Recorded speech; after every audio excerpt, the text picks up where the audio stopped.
네, 이번 차시에서는 우리가 RT베이스 HDB에서 제공을 하는 AX포트라고 하는 유틸리티에 대해서 살펴보도록 하겠습니다. AX포트는 우리가 앞선 차시에서 학습했었던 iloader라고 하는 그런 유틸리티와 좀 비슷한 그런 유틸리티라고 보시면 될 것 같아요. 그런데 좀 차이가 있는 부분이 뭐냐면 iloader는 우리가 테이블 하나하나를 가지고 그 테이블의 데이터를 다운로드하거나 업로드할 때 사용했던 유틸리티입니다.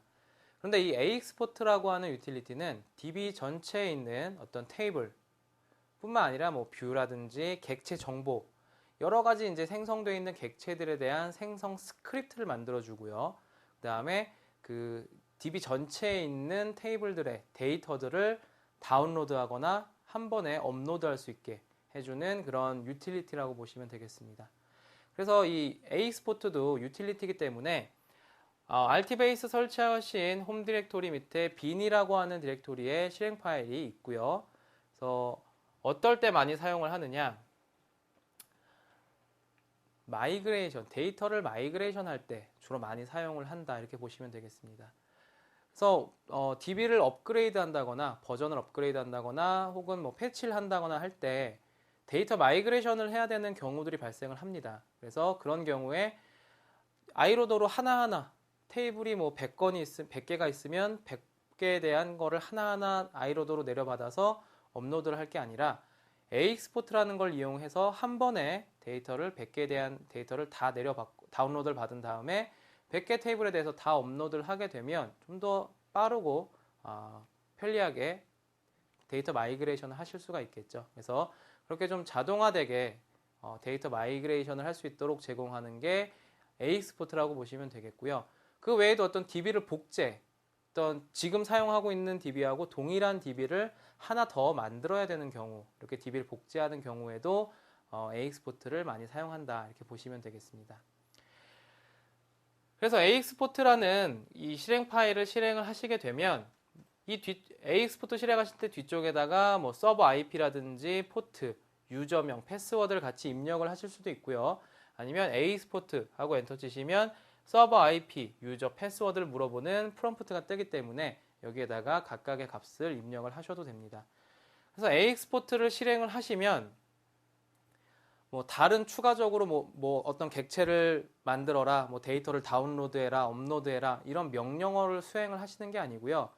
그냥 AX포트를 실행하시게 되면 바로 이런 객체 생성 스크립트를 SQL 파일 형식으로 해서 만들어 줍니다. 그래서 별도의 명령어를 수행하시는 게 아니고요. 그래서 이런 생성 스크립트를 SQL로 만들어 주게 되고 이런 SQL 파일들을 자동으로 실행할 수 있게끔 쉘 스크립트를 만들어 줍니다. 그래서 이런 스크립트를 만들어 주는 게 AX포트라고 보시면 되겠고요.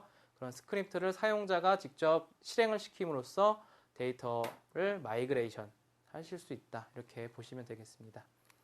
그래서 AX포트 사용하실 때는 반드시 AXportProperties라고 하는 파일을 관리를 해주셔야 됩니다. 그래서 우리가 RTbase.a 그 properties 파일이 있었던 conf라고 하는 디렉토리, 이 디렉토리에 가서 보시면 AXport.properties가 있습니다. 그래서 이 AXport.properties 파일을 보셔서 필요한 프로퍼티 항목이 뭐 주석 처리가 되어 있다거나 아니면 불필요한 거는 내가 이건 쓰지 않겠다라고 하시면 주석 처리를 하신다거나 이런 작업들을 하실 수가 있겠고요.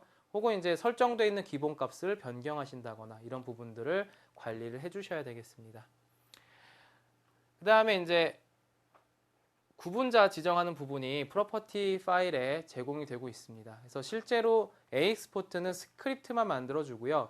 이 스크립트를 실행했을 때 데이터를 업로드하거나 다운로드를 하는 그런 유틸리티는 iloader라고 하는 우리가 앞선 차시에서 학습했던 유틸리티가 담당을 합니다.